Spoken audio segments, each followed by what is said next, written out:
In case you didn't already know, I'm a big fan of Super Smash Bros. You might have been able to tell by my old outro song, or some references I might have made to it in earlier videos. I've been a fan ever since I was very young, when I used to play Melee on my GameCube all the time.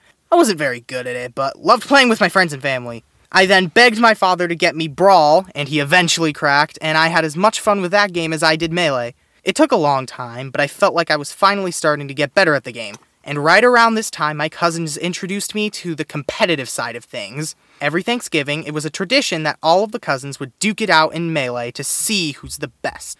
However, we decided to do things a little bit differently. Only Final Destination, and no items. This was a completely foreign way of playing to me, and as you might expect, I got my butt kicked. This way of doing things intrigued me though, and I obtained the desire to become better to show all of my cousins that I was the best. I honed my skills, and was able to come close to beating them at some points, but in the end, they were still able to consistently get the better of me. But then, there was some hope.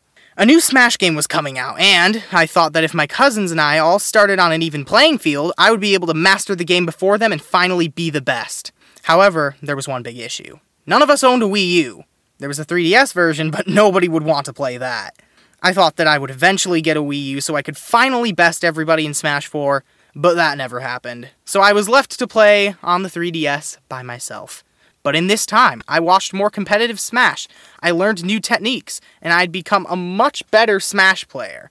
Luckily, these skills transferred over to Melee, and I was finally able to best my relatives. This wasn't enough for me though. I wanted to test my skills in a true competitive environment, and it just so happened that I was in luck. My local library was holding a tournament, and not a casual random stage all items on tournament. It was a competitive tournament. I quickly signed up, and I was ready to prove to myself and everyone else that I was a true Smash master. Now, I'm sorry for making you all sit through that backstory, but I thought it was important to show how I got invested in the competitive scene and what made me want to enter tournaments. But we're finally done with all of that. It's time for the moment you've all been waiting for. I got there, and I quickly realized that this was not the kind of tourney I was expecting. Most people came with Wiimotes and Wii controllers. Thankfully, the setups did have GameCube controller ports, but I knew that this tournament was not drawing in the crowd I was hoping for. This became even more apparent with the rule set. You were only allowed to play on FD or Battlefield, and both players had to agree on which one to go to. To make it even worse, it was a best of one. Now, for those who aren't familiar with the competitive side of Smash, the typical tournament allows you to play on more stages, and each is usually a best of 3, but can be a best of 5 depending on what round it is. There's other rules, but these are some of the basics, and this tournament wasn't even able to get those right. The tournament was strange, but it was a tournament nonetheless, and I still thought this was the opportunity to prove myself. So after signing up in a small waiting period, the tournament started. My brother also came, but he was not taking it anywhere near as seriously as I was, and I'm sorry brother if you're watching this, was not very good. He was more or less just there because I was there. He played Kirby and fought another Kirby on his first round. He lost, and I don't remember who he fought in losers, but he lost to them too. He might have lost, but he tried his best, so he still won in my heart. My first game was against a Marth. I played Ness back then, and I hated fighting Marth. When I played against him, he would always just hit me off stage, counter my recovery, and kill me. Not to mention that he outranged most of my moves, so he was hard to hit as well. I wasn't happy that this was my first match, but beggars can't be choosers, so I decided I would just try my best and pray. We both decided to go Battlefield, and the match began. I tried as hard as I could to not get knocked off stage, and when I did, I made sure to try to recover without using my up B. I also heavily relied on my projectiles to get damage, and he had a bad counter habit, so reading those was my main method of killing. I played very carefully and patiently.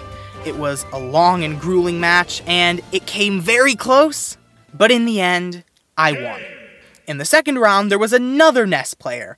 I had seen him doing his set while I was waiting for mine, and I was hoping I wouldn't have to fight him. It must have been fate, however, and I ended up getting him as my next match.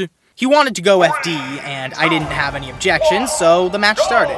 I was hoping he wouldn't know what to do in the Ditto, but he knew to cheese my recovery with PSI Magnet, and I lost the set. This match kinda had me losing hope. I thought that if I couldn't beat that Ness, I wouldn't be able to beat anybody else with Ness. So I decided to switch characters. I was still in that phase where I didn't have a main because it would make me less predictable. I cannot tell you how bad of an idea that is. Not only does this not make you less predictable, but it also makes you a jack of all trades and a master of none. What made this even worse was the fact that I decided to switch to Ganondorf. You know, one of the worst characters in the game with almost no redeemable qualities. The perfect character for winning tournaments. However, it didn't end up going as bad as you might expect it to. I ended up winning the match with Ganon side B, and the other guy was so salty that he didn't even shake my hand. Just a quick PSA, if you lose to Ganon side B, you have no right to be salty because it was 100% your fault. My next match in losers was a Captain Falcon. Because of the confidence gained from the last match, and because of the fact that it would be a fitting matchup, I decided to stick to Ganon.